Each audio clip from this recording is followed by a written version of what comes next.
A nameless boy wakes up in a forest. A girl appears just out of reach, and he follows her.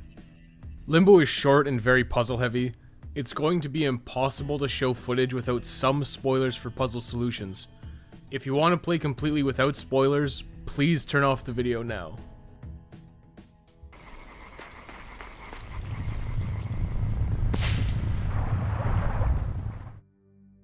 Limbo is a very simple game.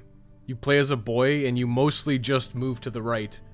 You have 2 buttons, 1 jumps, and 1 is used as your catch-all, context-sensitive action. This does everything from pushing and pulling blocks to activating levers and switches. From there, it's all basic platforming tasks and solving puzzles. There are enemies, but there really isn't any combat. Encounters are always just puzzles for you to solve. There aren't many mechanics introduced in Limbo after the initial setup. There are some brain slugs that will force you to go in a certain direction, and you'll need to adjust your speed to avoid hazards while under the slug's influence. Then towards the end of the game, there are gravity and magnet switches which cause things to be inverted or to be held in place. Gameplay-wise, Limbo is really simple, but not overly interesting. Its prime selling point is its atmosphere.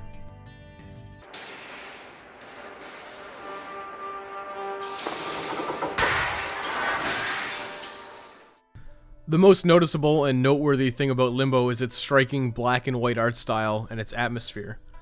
The art itself may not be particularly impressive, but the visual style as a whole is quite good. It's probably the best aspect of the game. Limbo's music and sound design is very minimalistic. It works well within the context of Limbo because the last thing you want with a minimal aesthetic is some very in-your-face sound and music.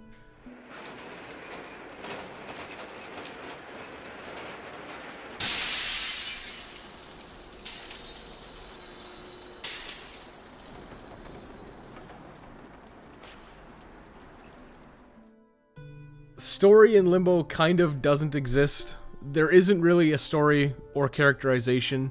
The boy you play as is seeking the girl for unknown reasons. It's left up to your interpretation as to what's going on, but it comes off as pretentious in the way it's presented. There's no backstory for the boy, there's no dialogue or exposition of any kind. You just start the game and you head right.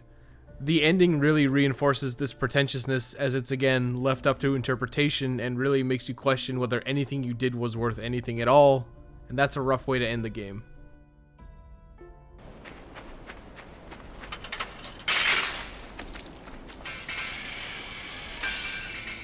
Limbo is entirely a puzzle game with platforming elements. The majority of these puzzles fall into 3 categories: basic and non-threatening, execution heavy, and gotcha moments. The first set of puzzles are usually something that you'll figure out at a glance. The solutions are instantly obvious or will only take a minute or 2 to solve. These puzzles are plentiful early on and do a good job of teaching you the core mechanics but taper off quickly leading into the other 2 types. The next set are puzzles that require precision timing or otherwise specific input. These may not be as easy to figure out and can feel quite obnoxious. There are a lot of puzzles that require specific timing, and if you're slightly off, you'll die and be forced to retry again and again until you get it right. The final set are what would be considered gotcha moments, where you're simply not going to get through without either dumb luck or knowledge from a previous death. These are genuinely the worst kind of puzzles in any game, not just Limbo, because really, they aren't puzzles, they're just tricks. Deaths are so plentiful in Limbo that you're quickly desensitized to them, and with no emotional attachment to the character, it's ultimately impactless. Checkpoints in Limbo are usually right before a puzzle that's easy to die on. This is simultaneously good and awful. It makes deaths barely punishing, but then it makes you question what's the point in even having a death at all. It does make subsequent puzzle attempts faster, but again, it seems like a band-aid solution to a problem that doesn't need to exist. There's a lot of overlap between the 2 kinds of puzzles, especially towards the finale. The final set of puzzles in Limbo don't really feel like an appropriate amalgamation of the mechanics, and just when the game is starting to get kind of interesting, it's over.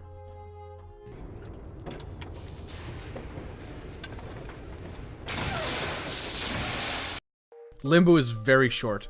A complete playthrough, finding a handful of the optional secrets, was completed in 2 hours, 14 minutes, and 17 seconds. There are a handful of hidden puzzles, which usually involve some backtracking or clever use of surroundings to get.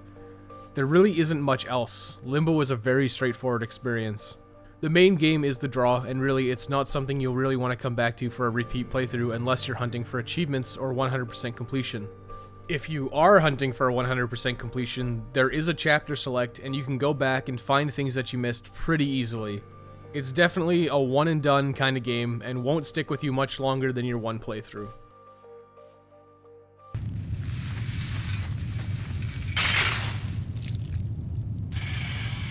Limbo is a game that will only really appeal to certain people in certain circumstances. It's short, but it's not sweet. Limbo's gameplay is simple, and there really isn't much to it besides some light platforming and the puzzles. But eventually, the puzzles and platforming can be needlessly execution heavy or just function as instant deaths to mess with you. It leads to a lot of puzzles being frustrating and deaths feeling pointless because of how forgiving the checkpoint system is. It really detracts from what Limbo does best, which is being an atmospheric walking right simulator. Limbo gets recommended playing's most disgraceful verdict of not recommended.